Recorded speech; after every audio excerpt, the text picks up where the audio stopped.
Salah satu novel yang cukup menarik dari Kue Tek Hoi yang lain adalah pengalamannya Satu Bunga Anyelir yang diterbitkan pada tahun 1938. Novel ini sangat menarik. Kenapa? Karena novel ini menggunakan perumpamaan tata narasinya menggunakan sebuah perumpamaan dengan tokoh utama adalah Bunga Anyelir. Bunga Anyelir ini bisa menceritakan sebagai sang narator dalam cerita, bisa menceritakan kehidupan orang-orang di sekitar Bunga Anyelir. Misalnya dia diambil dari pertanian atau perkebunan, kemudian dijual di pasar, kemudian Bunga Anyelir ini dibawa oleh sebuah keluarga Erni, dan dia dapat menceritakan semua hal yang terjadi pada keluarga tersebut. Namun hal yang menarik bukan bagaimana Bunga Anyelir memperhatikan percintaan antara Erni dengan sang kekasihnya ataupun dengan saingannya atau gadis yang lainnya. Namun pengalaman Satu Bunga Anyelir itu lebih pada persoalan keagamaan ataupun isu-isu yang sangat sensitif pada masyarakat peranakan Tionghoa pada masa itu. Isu yang diangkat sebenarnya adalah isu gerakan kristenisasi bagi masyarakat peranakan Tionghoa pada masa itu melalui satu metafor, yakni Bunga Anyelir. Seperti pada karya-karya yang lain pada umumnya dalam karya sastra peranakan Tionghoa, perempuan itu selalu ditempatkan sebagai sebuah kunci atau penjaga tradisi. Dia adalah simbol identitas ketionghoaan karena dia dituntut nanti mengajarkan dan mewariskan tradisi yang dia peroleh kepada anak-anaknya karena sistem pendidikannya seperti itu. Sehingga masyarakat peranakan Tionghoa, kalau dalam karya sastra peranakan Tionghoa itu perkawinan antar ras antara perempuan Tionghoa dengan laki-laki non Tionghoa atau pribumi ataupun Belanda itu selalu ditolak, dan bila ada pun itu akan mengalami kegagalan. Hal ini berhubungan dengan konsep bahwa perempuan itu adalah kunci utama karena dia memiliki sebuah kekuatan, sebuah sin gitu ya. Kalau dalam masyarakat peranakan Tionghoa itu disebut sin yang harus dipertahankan untuk pewarisan tradisi. Pada hakikatnya pengalamannya Satu Bunga Anyelir karya Kue Tek Hoi yang terbit di tahun 1938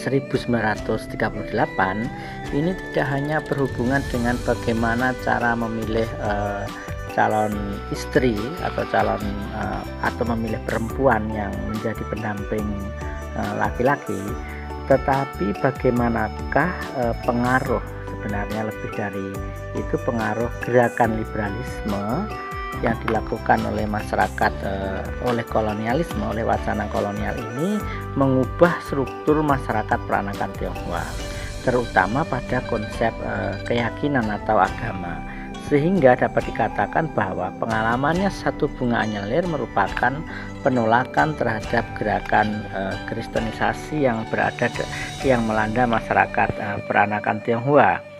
Sebenarnya gagasan ini serupa dengan karya-karya pada masa itu, seperti contohnya adalah karya dari Ong King Han yang berjudul Antara Dua Aliran. Serupa dengan karya Kue Tek Hoi pengalamannya Satu Bunga Anyelir, Antara Dua Aliran ini juga menempatkan tokoh perempuan yang harus mampu menjaga tradisinya, terutama tradisi leluhur, dalam hal ini adalah ajaran agama, dengan tokoh San Nio yang ditinggal mati oleh anaknya, sehingga dia berusaha mencari Tuhannya, yang akhirnya dia menemukan bahwa Tuhan itu ada di dalam ajaran leluhurnya, sehingga dia harus mampu menjaga tradisi leluhur itu. Dalam hal ini adalah agama dan tradisinya.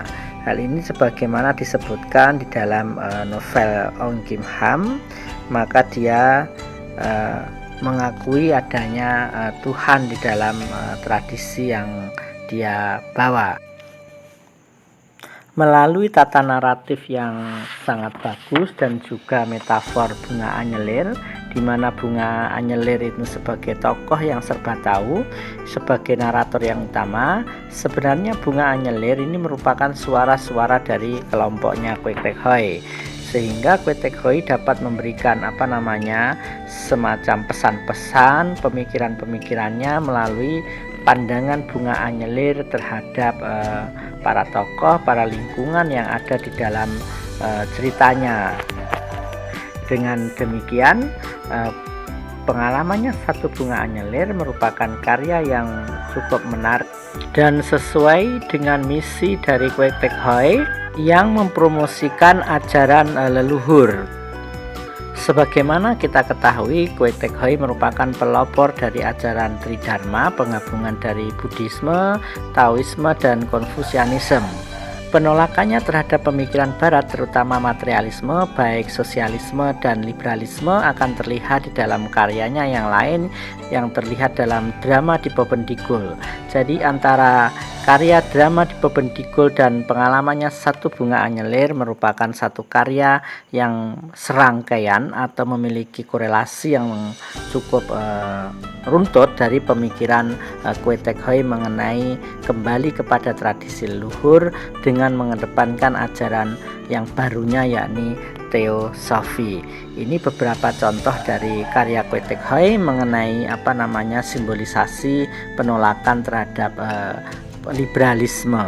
Kita akan melihat lagi karya-karya yang lain, terutama mahakarya dari Kwek Tek Hoi yang berjudul Drama di Bovendigul.